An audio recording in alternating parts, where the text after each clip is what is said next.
Argentinian താരം മെസ്സിയുടെ 10ാം number ജേഴ്സിയിട്ട് ഈ 13കാരൻ ഇറങ്ങുന്നത് 8 പശുക്കളും 3 കുട്ടികളുമുള്ള തൊഴുത്തിലേക്കാണ്. പശുക്കളുടെ പരിപാലനവും കറവയുമൊക്കെ ബിൻഷാദ് ഒറ്റയ്ക്കാണ്.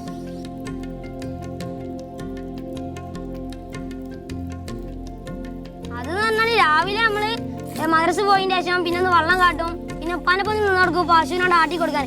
അപ്പൊ അത് നമ്മള് വേഗം വന്ന് കുളിച്ച് മാറ്റി പിന്നെ സ്കൂളിൽ പോകും. അതുവരെയുള്ള പാൽ കൊടുക്കലൊക്കെ എൻ്റെ അനിയൻ നോക്കും, ചെറിയ അനിയനെ നോക്കും. പിന്നെ നമ്മൾ സ്കൂളിൽ തന്ന് കുറച്ചു നേരം കളിച്ചാൻ പോയതിന്റെ ശേഷം പിന്നെ നമ്മള് വീണ്ടും പശുവിനെ അയച്ചുകൊണ്ടിരാൻ പോകും. എൻ്റെ അപ്പ അപ്പോൾ പുല്ലെട്ടാനാ പോക്ക്, മെഷീനുണ്ട് പുല്ലെട്ടിന, ആണ്ട് മെഷീനായിട്ട് പോകും പുല്ലെട്ടാൻ. അപ്പോൾ ഇതിനെ അയച്ചുകൊണ്ടിരുന്ന ഇവിടെ ഫുള്ള് കെട്ടും. കറന്നെടുത്ത പാൽ അളന്ന് ഇനി വീടുകളിലേക്ക്. 8 പശുക്കളിൽ നിന്ന് ദിവസം 63 ലിറ്റർ പാൽ ലഭിക്കും. 250-ലധികം വീടുകളിലേക്ക് പാൽ നേരിട്ടെത്തിച്ചു നൽകുന്നുണ്ട് ഈ മിടുക്കൻ.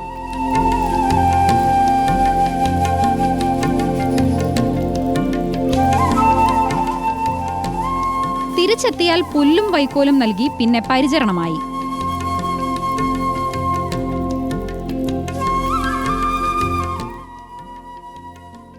ഇത് നമ്മള് പാണ്ടിവഴി എന്നറിയോ, ഇത് മോയ, അത് ജേസി ക്രോസാണ്, അത് പിന്നെ പഞ്ചാബിയാണ് ആ പശു.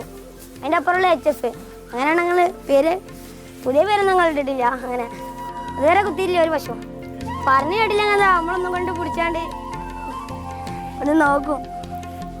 തൊഴുത്തിൽ നിന്ന് പശുവിന്റെ ചാണകം മാറ്റുന്നതും ബിൻഷാദ് തന്നെ. ചാണകവും മികച്ച വിലയ്ക്ക് വിറ്റ് വരുമാനം നേടുന്നുണ്ട്. ചാണകം നമ്മൾ തെങ്ങിനും അങ്ങനെയുള്ള വളരാനാണ് നമ്മൾ ചാണകം ഉപയോഗിക്കുന്നത്. പച്ചക്കറിക്ക് നമ്മൾ ചാണകം ഉപയോഗിക്കുന്നത്. ഒരു 4 കൊട്ടയാണ് ഒരു ചാക്ക്. നമ്മളെ കാലിത്തീറ്റൻ്റെ ഇതിൽ നമ്മൾ ചാണകം ആൾക്കാർക്ക് വേണ്ടവർക്ക് കൊടുക്കും. ഈ തെങ്ങിന് വളരാനാണ് അധികം ആൾക്കാർ ചോദിക്കല്. ചിലപ്പോൾ 50 ചാക്കൊക്കെ ചോദിക്കും, നമ്മൾ കുയിലുള്ള ഫുള്ള് കൊടുക്കും ചെയ്യും. 4 കൊട്ടയാണ് ഒരു ചാക്കിലെടുക്കുക. അത് 220 ഉറുപ്പിച്ചാണ് നമ്മൾ കൊടുക്കും ചെയ്യും. പിന്നെ വെയിലൊക്കെ ആകുമ്പോൾ പൊടിയാക്കിയാണ്ട് കൊടുക്കും ചെയ്യും. അങ്ങനെയാണ് ആൾക്കാർ കൊടുക്കുന്നത്. ചാണകം നമുക്ക് മേത്താണെങ്കിൽ കുഴപ്പമില്ല. ചാണം നമ്മളൊന്നും നീക്കണ്ടതല്ലേ. നമുക്ക് ഈ പശുവൊക്കെ ഉണ്ടായി പിന്നെ ചാണം മേത്താതെ കാര്യം നടക്കൂല. പശുക്കളെ തൊഴുത്തിൽ കെട്ടിയിടാതെ മേയാൻ സമീപത്തെ വയലിൽ കൊണ്ടുപോയി വിടും എല്ലാ ദിവസവും. പശുവിന് തീറ്റയ്ക്കായി വയലിൽ ആകെ പുല്ലും ചോളവുമാണ് കൃഷി ചെയ്തിരിക്കുന്നത്. ഇവിടെ പലതരം പുല്ലുണ്ട്. പിന്നെ അത് നമ്മൾ ഉണ്ടാക്കിയ നെല്ല്, പയറ്, ചോളം അങ്ങനെയുള്ളതാണ് ഇവിടെ ഉണ്ടാക്കിയിട്ടുണ്ട്. ഇതിന്റെ പരീക്ഷണം നടത്തിയതാണ് ആദ്യമായിട്ട്. ഇതിന്റെ ഉദ്ദേശം എന്താണെന്ന് വെച്ചാൽ നമുക്ക് പയറ് കണ്ട് പൊന്തുമ്പോൾ നമുക്ക് പയറിന് വളം കൊടുക്കുകയും ചെയ്യാം. പിന്നെ പയറിന്റെ അടിയിൽ നൈട്രജൻ ഉണ്ടാവും. ആ നൈട്രജൻ നമുക്ക് നെല്ലിന് കിട്ടുമ്പോൾ നെല്ലിന് നല്ല വളർച്ച പൊന്താൻ പറ്റും. അതുപോലെ പയറിന് ഇലമല്ല മാംസം ഉണ്ടാവും.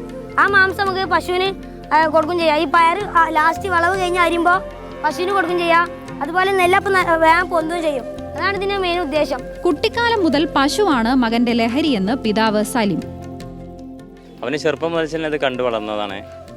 പിന്നെ നമ്മളൊപ്പം ഇങ്ങനെ ചെറുപ്പത്തിൽ തന്നെ ഇങ്ങനെ എല്ലാത്തിലും കൂടി ആയിട്ട് അവനക്കത് ഇഷ്ടമായി മാറി. അവൻ്റെ ഒരു ലഹരി അതായി മാറി.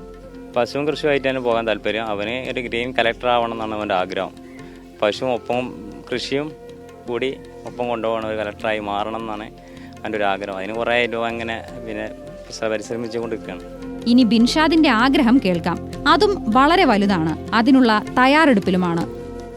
എൻ്റെ ആഗ്രഹം കളക്ടർ ആവാനാണ്. എൻ്റെ ആഗ്രഹം ഗ്രീൻ കളക്ടർ, പ്രകൃതിയൊക്കെ സംരക്ഷിച്ച് വയലൊന്നും നികത്താനേക്കാതുള്ള ഒരു കളക്ടർ ആവാൻ എൻ്റെ ആഗ്രഹം. അപ്പം അതിന് കുറേ വയലൊക്കെ ഉദ്യോഗസ്ഥർ ഒരു ഇതില്ലാതെ നികത്താൻ സമ്മതിച്ചെടുക്കുന്നുണ്ട്. ഒരു നടപടി എടുക്കണില്ല. അപ്പോൾ അത് ഞാൻ കളക്ടർ ആവണമെങ്കിൽ ഫസ്റ്റ് അതാ ചെയ്യൽ. ഒരു വയൽ ഞാൻ നികത്താനേക്കില്ല. അങ്ങനെയാണ് എൻ്റെ ആഗ്രഹം. ഒരു കളക്ടർ ആയിക്കാണ്ട് നല്ലൊരു ഉദ്യോഗസ്ഥനാണ് എൻ്റെ ആഗ്രഹം. പഠനം മൈക്രോസോഫ്റ്റിൻ്റെ കഴിഞ്ഞപ്പോൾ ഇനിയിപ്പോൾ IAS കോച്ചിങ് അത് നടക്കുന്നുണ്ട്. പിന്നെ നമ്മൾ മദ്രസ പഠനം, സ്കൂൾ പഠനം നല്ല പഠനം നടക്കുന്നുണ്ട്. ഈ ലക്ഷ്യത്തിലേക്ക് ബിൻഷാദിന് എത്രയും വേഗം എത്തിച്ചേരാനാകട്ടെ. ന്യൂസ് മലയാളം, മലപ്പുറം.